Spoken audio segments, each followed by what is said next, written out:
ಈ ಚಾನಲನ್ನು ಲೈಕ್ ಮಾಡಿ ಸಬ್ಸ್ಕ್ರೈಬ್ ಮಾಡಿ. ಸರ್ಕಾರಿ ಮರಾಠಿ ಹಿರಿಯ ಪ್ರಾಥಮಿಕ ಶಾಲೆ ಅಥಣಿ ಅಧ್ಯಯನ ಭಾಗ 2.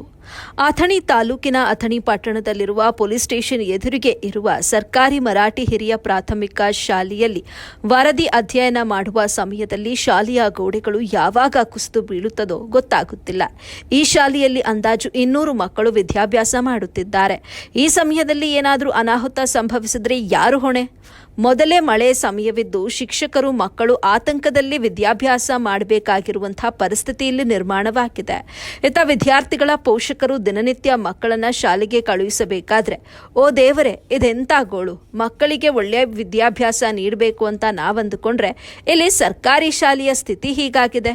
ಬೇರೆ ಶಾಲೆಗಳಿಗೆ ಮಕ್ಕಳನ್ನ ಸೇರಿಸಬೇಕು ಅಂದ್ರೆ ಲಕ್ಷ ಲಕ್ಷ ಡೊನೇಷನ್ ಅನ್ನ ಕೇಳ್ತಾರೆ.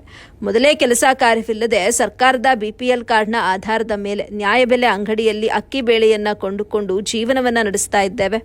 ಕುಟುಂಬಸ್ಥರನ್ನ ಕೇಳಿದ್ರೆ ಕೆಲಸ ಇಲ್ಲ, ಎಲ್ಲಿ ಹೋದ್ರೂ ಕೂಡ ಬೇರೆ ರಾಜ್ಯದಿಂದ ಜನರು ಬಂದು ಅಥಣಿ ತಾಲೂಕಿನಲ್ಲಿ ರಸ್ತೆ ಕಾಮಗಾರಿಯ ಕೆಲಸಗಳು, ಸರ್ಕಾರಿ ಕಟ್ಟಡದ ಕಾಮಗಾರಿ ಕೆಲಸಗಳು, ಹೀಗೆ ಎಲ್ಲಾ ಕೆಲಸ ಕಾರ್ಯಗಳಿಗೂ ಬೇರೆ ಬೇರೆ ರಾಜ್ಯದ ಜನರು ಕೂಲಿ ಕಾರ್ಮಿಕರಾಗಿ ಬಂದು ಕೆಲಸ ಮಾಡುತ್ತಿರುವಾಗ ನಮ್ಮನ್ನ ಯಾರು ತಾನೇ ಕೆಲಸಕ್ಕೆ ತೆಗೆದುಕೊಳ್ತಾರೆ?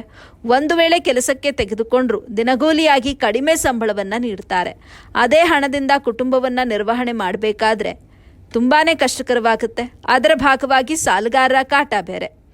ಆಸ್ಪತ್ರೆ ಚಿಕಿತ್ಸೆಗಾಗಿ ಸಾಲ ಮಾಡಬೇಕಾಗಿದೆ, ಮನೆ ಕಟ್ಟಲು ಸಾಲ, ಮನೆಯಲ್ಲಿ ಹೆಣ್ಣು ಮಕ್ಕಳಿದ್ದಾಗ ಮದುವೆಗಾಗಿ ಸಾಲ, ಮೊದಲೇ ಮಳೆಯ ಸಮಯ, ಮನೆ ದುರಸ್ತಿ ಕಾರ್ಯಕ್ಕಾಗಿ ಸಾಲ. ಇದರಿಂದ ಸಾಲ ಹೆಚ್ಚಾದಾಗ ದುಡಿಯುವ ದುಡ್ಡೆಲ್ಲ ಸಾಲಗಾರರಿಗೆ ಹೋಗುತ್ತೆ.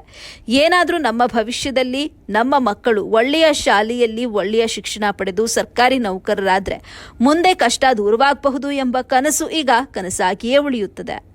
ಚುನಾವಣೆ ಸಮಯದಲ್ಲಿ ರಾಜ್ಯ ಸರ್ಕಾರದಿಂದ ಶಿಕ್ಷಣ ಪಡೆದುಕೊಳ್ಳಲು ಸಾಕಷ್ಟು ಅನುದಾನ ನೀಡಿದ್ದೇವೆ ಅಂತ ಜನಪ್ರತಿನಿಧಿಗಳು ಮನೆ ಮುಂದೆ ಬಂದು ಹೇಳ್ತಾರೆ. ಈಗ ಆ ಮಾತೆಲ್ಲ ಸುಳ್ಳು ಅಂತ ಅನ್ನಿಸ್ತಾ ಇದೆ.